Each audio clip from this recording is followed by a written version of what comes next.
Students, welcome to Dwivedi classes Prayagraj.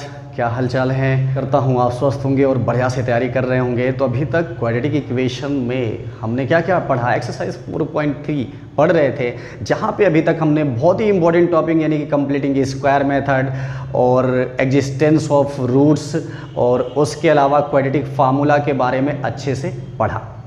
आशा करता हूँ आप लोगों ने उन वीडियोज़ को देख लिया होगा और अच्छे से अपना कॉन्सेप्ट क्लियर कर लिया होगा। अगर अभी तक नहीं देखा है तो डिस्क्रिप्शन में लिंक दिया है, वहाँ पे जाकर वीडियो को ज़रूर से देख लें ताकि आपका कॉन्सेप्ट अच्छे से क्लियर हो जाए। एक बात ध्यान रखना, अगर किसी चीज़ को आप अच्छे से समझना चाहते हो, ज़रूरी है कि उसको आप शुरू से लेकर लास्ट तक प्रॉपरली सुनो। तो बच्चों, आज हम शुरू करेंगे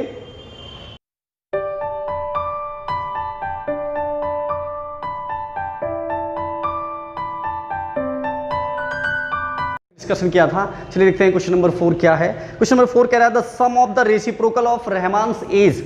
रहमान की एज के रेसिप्रोकल का जो सम है और वो कैसा है?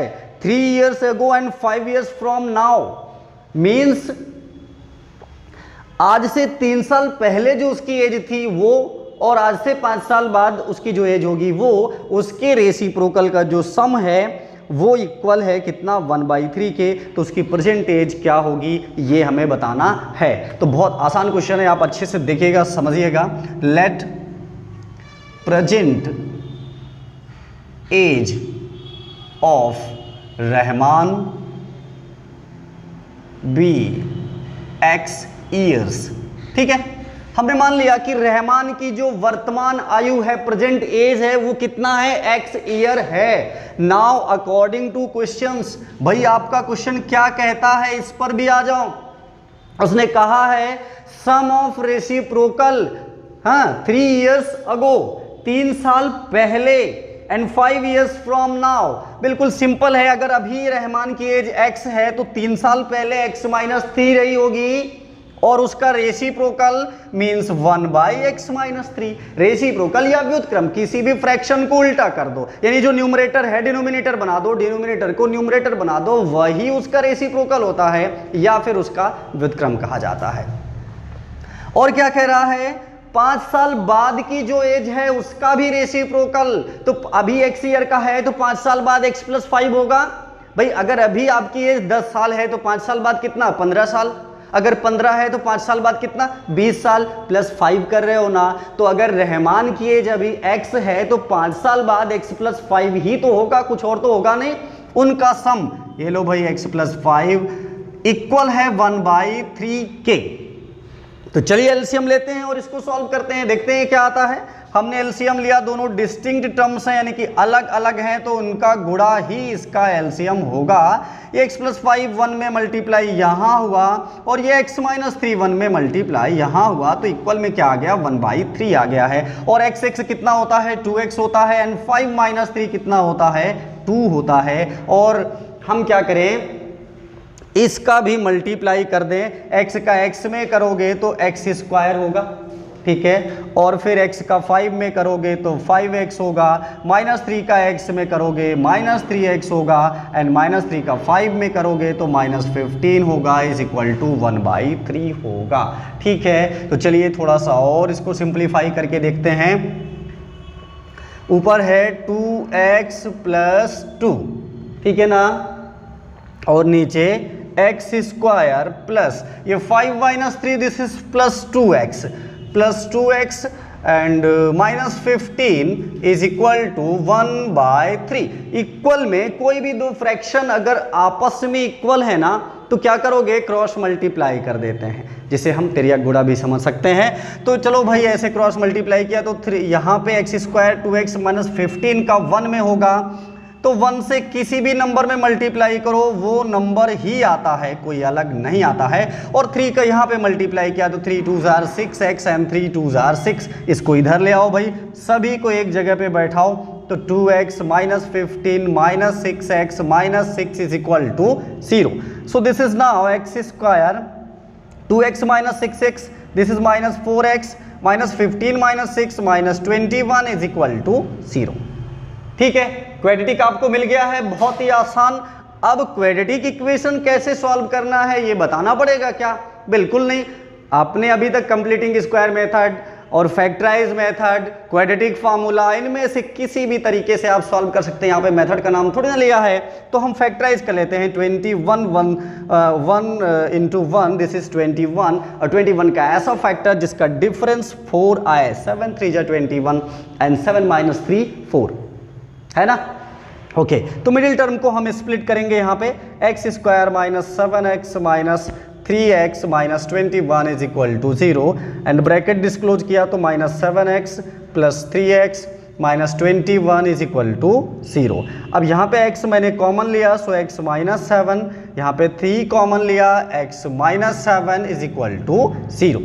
ठीक है, और अब क्या करेंगे, अब देखिए यहाँ पे ध्यान से, दो फैक्टर हमें मिल गए। एक x - 7 यहाँ पे आ गया, कॉमन हो गया, और एक क्या बचेगा, ये x + 3, यानी x - 7 x + 3 is equal to 0। बारी बारी से, एक बार मैंने x - 7 0 लिया तो x इज इक्वल टू 7 आ गया, एक बार x + 3 इज इक्वल टू 0 लिया तो x इज इक्वल टू -3 आ गया। अब रहमान की एज माइनस में तो होगी नहीं, तो इसलिए जो प्रेजेंट एज है रहमान की x ईयर है, मीन्स 7 ईयर्स होगी। ठीक है, तो रहमान की एज पता चल गई ना। ओके, तो चलिए देखते हैं अगला क्वेश्चन। तो अगला क्वेश्चन है बच्चों, कह रहा है कि in a class test the sum of Shaifali's marks in mathematics and English is 30। Shaifali के क्लास टेस्ट में मैथमेटिक्स और इंग्लिश में मिला के कितने मार्क्स हैं? 30 मार्क्स हैं। ओके, आगे देखते हैं क्या है। आगे कह रहा है, had she got 2 marks more in mathematics and 3 marks less in English. अगर उसने मैथमेटिक्स में 2 मार्क्स और ज्यादा पाए होते और इंग्लिश में 3 मार्क्स कम पाए होते, of their marks would have been 210, तो उसके मार्क्स का जो प्रोडक्ट है वो क्या हो जाएगा? 210 हो जाएगा। तो बताइए कि उसके दोनों सब्जेक्ट में कितने मार्क्स हैं। आप अपने क्वेश्चन को अच्छे से समझ लें, क्या है आपका क्वेश्चन। सबसे पहले तो देखिए, सैफाली थी, सैफाली ने क्लास टेस्ट दिया, वहां पे मैथमेटिक्स और इंग्लिश का टेस्ट दिया और दोनों में मिला के उसके 30 मार्क्स हैं। ठीक है, अब क्वेश्चन कह रहा है कि अगर उसने 2 मार्क्स ज्यादा मैथ में पाए होते, तो सबसे पहले ये ऐसा करिए, यहां पे सपोज कर लीजिए, let Saifali gets X marks in maths. ठीक है, हमने मान लिया कि सैफाली को X मार्क्स मैथ में मिले हैं। इसमें कितने मिले हैं भाई? देखो, दोनों को मिला के 30 मार्क्स है, तो इंग्लिश में कितना हो जाएगा? 30 - X हो जाएगा। नहीं समझे? समझो, मान लो सैफाली के 30 मार्क्स है दोनों मिलाकर के। मैथ में अगर 10 है तो इंग्लिश में कितना है? 20। 30 - 10 20। या मैथ में 20 है तो इंग्लिश में कितना है? 30 - 20 10। माइनस किया ना, वही कॉन्सेप्ट तो है, कुछ अलग थोड़ी। सैफाली को मैथमेटिक्स में X मार्क्स मिले हैं और इंग्लिश में 30 - X मार्क्स मिले हैं। ठीक है ना। तो अब अकॉर्डिंग टू क्वेश्चन, क्वेश्चन क्या कह रहा है? क्वेश्चन कह रहा है अगर उसे 2 मार्क्स मैथ्स में मोर मिले होते, यानी कि 2 मार्क्स ज्यादा मिले होते, तो अगर x है तो x + 2 हो गया, और इंग्लिश में 3 मार्क्स कम मिले होते, तो ये जो 30 - x है, इसमें -3 लगा दिया, तो इसका जो प्रोडक्ट है वो 210 हो जाता। तो हम इक्वल में लिख देंगे 210। तो ये हो जाएगा x + 2 एंड ये हो जाएगा 27 - x इज इक्वल टू 210। अब हम ब्रैकेट डिस्क्लोज करेंगे, x का 27 में मल्टीप्लाई 27x, x का x में मल्टीप्लाई x² एंड इस 2 का 27 में 54 एंड 2 का -x में -2x इज इक्वल टू 210। ठीक है, आओ इसे थोड़ा सा और सिंप्लीफाई करके देखते हैं। तो ये हो जाएगा -x² एंड यहां पे देखिए 27x - 2x, तो कितना हो जाएगा? 25x हो जाएगा, मीन्स प्लस 25x, और यहां पे ये 54 है, ये 210 इधर आएगा, मीन्स सब्ट्रैक्ट हो जाएगा 54 - 210 इज इक्वल टू 0। ठीक है ना। तो यहां पे देखिए फिर क्या हो जाएगा? -x² + 25x माइनस 0 से 4, यानी 10 से 4 गया है, यहाँ पर 6 हो जाएगा, 10 - 5 5 हो जाएगा, एंड 1 यानी कि 156। ओके ठीक है। अब देखिए यहाँ पे माइनस लगा हुआ है तो हम पूरे में माइनस से मल्टीप्लाई कर दें, और जब माइनस से मल्टीप्लाई करेंगे साइन चेंज हो जाएगा। माइनस से क्यों मल्टीप्लाई करना चाहते हैं, हम इसे स्टैंडर्ड इक्वेशन जैसा दिखाना चाहते हैं, ठीक है। सो ये हो जाएगा x square minus 25x plus 156 is equal to 0। जैसे ही माइनस से मल्टीप्लाई किया इन सभी के मार्क, इन सभी के साइन क्या हो जाएंगे, चेंज हो जाएंगे, ठीक है ना। तो अब देखिए क्या करेंगे, 156 का ऐसा फैक्टर जिसका सम 25 हो, ठीक है ना।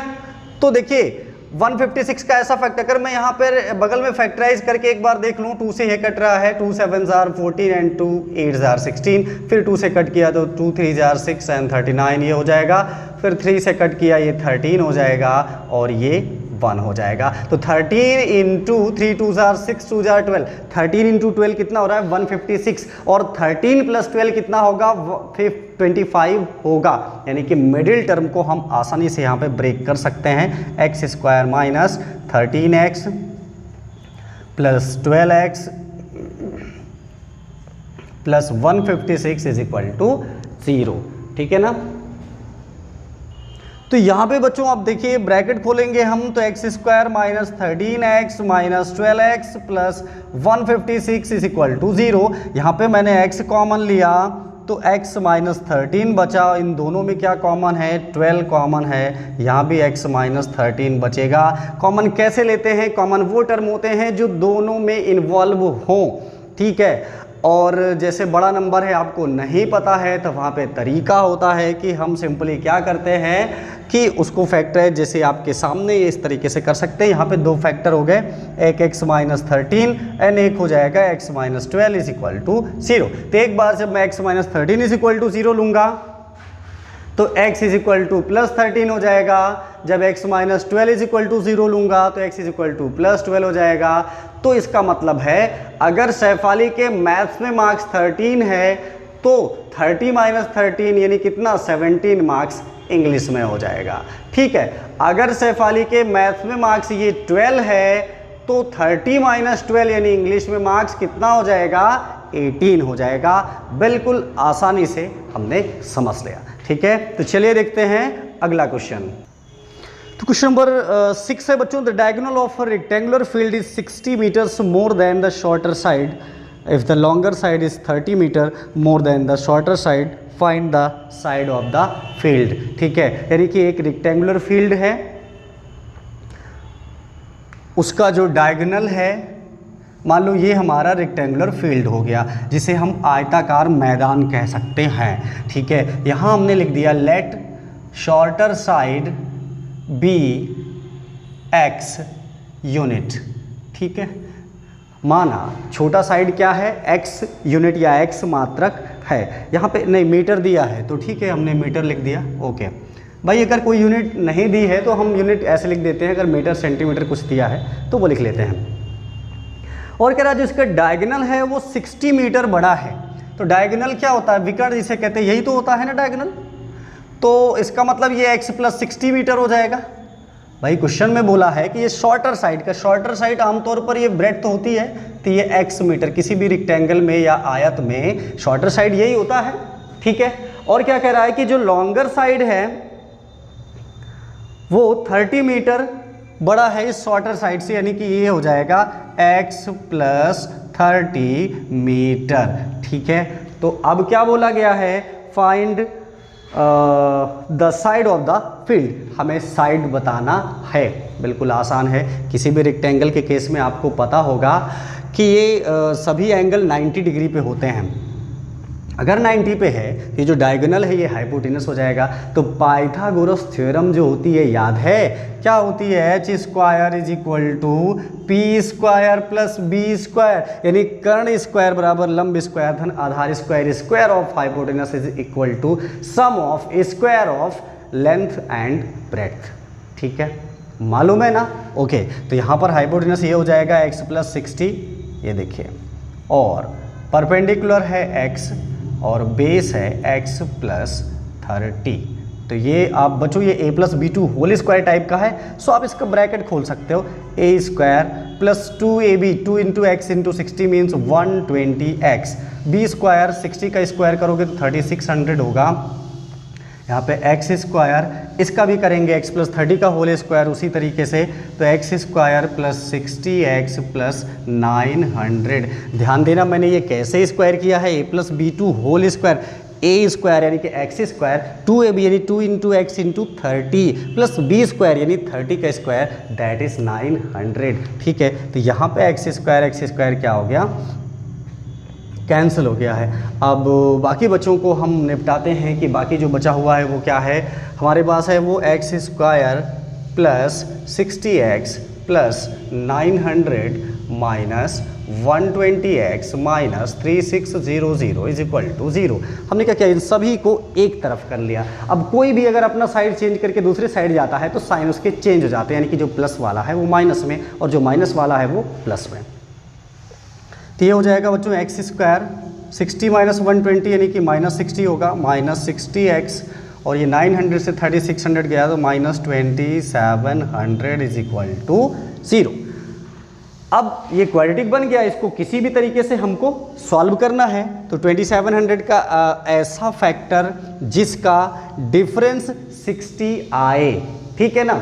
देखो 9 3 जा 27 होता है तो 90 इंटू 30 2700 होगा और 90 माइनस 30 60 होगा, यानी मिडिल टर्म को हम 90 माइनस 30 लिख सकते हैं। मैंने पहले भी बताया है कि अगर बड़े नंबर हैं आप उनका प्रॉपर फैक्टर नहीं फाइंड कर पा रहे हैं तो फैक्टराइज कर लिया करिए और फिर देख लीजिए कि किस में वो पूरी कंडीशन को फुलफिल करता है, ठीक है ना। तो यहाँ पे हो जाएगा x square plus 90x minus 30x minus 2700 is equal to 0, ठीक है। अब ब्रैकेट खोलूंगा तो x square plus 90x minus 30x minus 2700 is equal to 0। Bracket खोलने में कोई चेंज नहीं हुआ, अगर यहाँ पे माइनस होता तो साइन चेंज हो गया होता, प्लस में तो वैसे ही आ जाता है। अब इन दोनों में क्या कॉमन है, x है, सो x प्लस 90 हो जाएगा। इन दोनों में माइनस 30 कॉमन हो जाएगा तो ये भी x प्लस 90 हो जाएगा। तो हमें दो फैक्टर मिल गया, एक x प्लस 90 और एक x minus 30 is equal to 0। अब बारी बारी से दोनों के इक्वल में हम 0 रखेंगे। अगर x plus 90 is equal to 0 तो minus 90, x minus 30 is equal to 0 तो प्लस 30। तो भाई साइड माइनस में तो होगा नहीं, यानी कि 30। इसका मतलब जो शॉर्टर साइड है बच्चों वो कितना है, 30 मीटर है, और ये जो लॉन्गर साइड है 30 प्लस 30 ना, यानी कि 60 मीटर है। डायगोनल तो पूछा नहीं है, लेकिन पूछता तो 30 प्लस 60 यानी कि 90 मीटर हो जाता, ठीक है। तो चलिए देखते हैं अगला क्वेश्चन। क्वेश्चन नंबर 7 है बच्चों, कह रहा था difference of square of two number is 180। किसी दो नंबर के स्क्वायर का जो डिफरेंस है वो 180 है और the square of the smaller number is 8 times the larger number, find the two numbers. सबसे पहले क्या करिए, let first number be x and second number be y। मान लिया कि पहली संख्या कौन सी x है और दूसरी संख्या क्या है, y है। तो जो पहला केस है, केस फर्स्ट की मैं बात करूं तो केस फर्स्ट में क्या कह रहा कि इनके बीच का जो डिफरेंस है, स्क्वायर का जो डिफरेंस है वो कितना है, 180 है, ठीक है। तो यहाँ पे हम लिख लेंगे x square minus y square is equal to 180। आप चाहें तो इसी इक्वेशन फर्स्ट ऐसे समझ सकते हैं। अब केस सेकंड क्या कह रहा है, केस सेकंड में कह रहा है the square of smaller number is 8 times. जो छोटा नंबर, अब छोटा आपने किसको, y को ही माना है, तभी तो x पहले लिया है।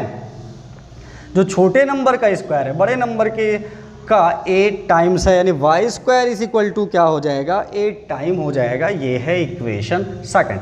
अब इस वाई स्क्वायर को हम पहले इक्वेशन में वाई स्क्वायर की जगह सब्स्टिट्यूट कर दें, है ना। तो ठीक है, हम यहाँ जो है putting y square in equation first, पहले इक्वेशन में हम इसकी वैल्यू रखेंगे और देखते हैं यहाँ पे क्या आता है, ठीक है। अब देखिए वहाँ पे जब हम रखेंगे वैल्यू तो x वाले हो जाएंगे, आसानी से x की वैल्यू निकल आएगी। तो ये x square minus y square कितना है, 8x इज इक्वल टू 180। इसको इधर ले आए तो x square minus 8x minus 180 is equal to 0। अब कह रहा है कि 180, अब इसे हम फैक्टराइज करें, यहाँ पे 1 है, 180 1 सार 180, 180 का ऐसा फैक्टर जिसका डिफरेंस 8 हो, तो 18 10 जा 180 एंड 18 माइनस 10 कितना 8 होगा, यानी मिडिल टर्म को हम 18 माइनस 10 लिख सकते हैं। तो x square minus 18 minus 10x minus 180 is equal to 0। Bracket खोलेंगे, इस बार यहाँ माइनस लगा है तो इन दोनों के साइन चेंज हो जाएंगे, यानी कि जो प्लस में है वो माइनस और जो माइनस में है वो प्लस हो जाएगा। Minus 18x plus 10x minus 180 is equal to 0। यहाँ पे x कॉमन लिया, सो x माइनस 18 और यहाँ पे 10 कॉमन लिया, यहाँ भी x minus 18 is equal to 0। दो फैक्टर आ गए, एक x प्लस 10 और एक ये कॉमन निकल आया x minus 18 is equal to 0। बारी बारी से दोनों की इक्वल में 0 रखूँगा तो प्लस 10 रखूँगा तो यहाँ पे माइनस 10 और माइनस 18 रखूँगा तो प्लस 18। तो माइनस वाला तो हम छोड़ देते हैं, प्लस वाला लेते हैं। x की वैल्यू कितनी है 18 है। अब अगर x 18 है तो यहाँ पे हम सेकंड इक्वेशन में x की वैल्यू रखें तो y square is equal to 8x था, 8 इंटू 18 हो जाएगा, यानी y square is equal to 144। तो y is equal to under root 144, 144 का स्क्वायर रूट आप निकालोगे तो 12 आएगा। इसका मतलब पहली नंबर क्या है 18 है और दूसरा नंबर क्या है 12 है। ठीक है, तो ये रहे आज के क्वेश्चन नंबर 7 तक। इसके आगे के क्वेश्चन को हम लोग अगले वीडियो में डिस्कशन करेंगे। अगर वीडियो अच्छा लगा हो तो वीडियो को लाइक कर लेना और चैनल को सब्सक्राइब कर लेना। वीडियो कैसा लगता है कमेंट भी कर दिया करो, अच्छा लगता है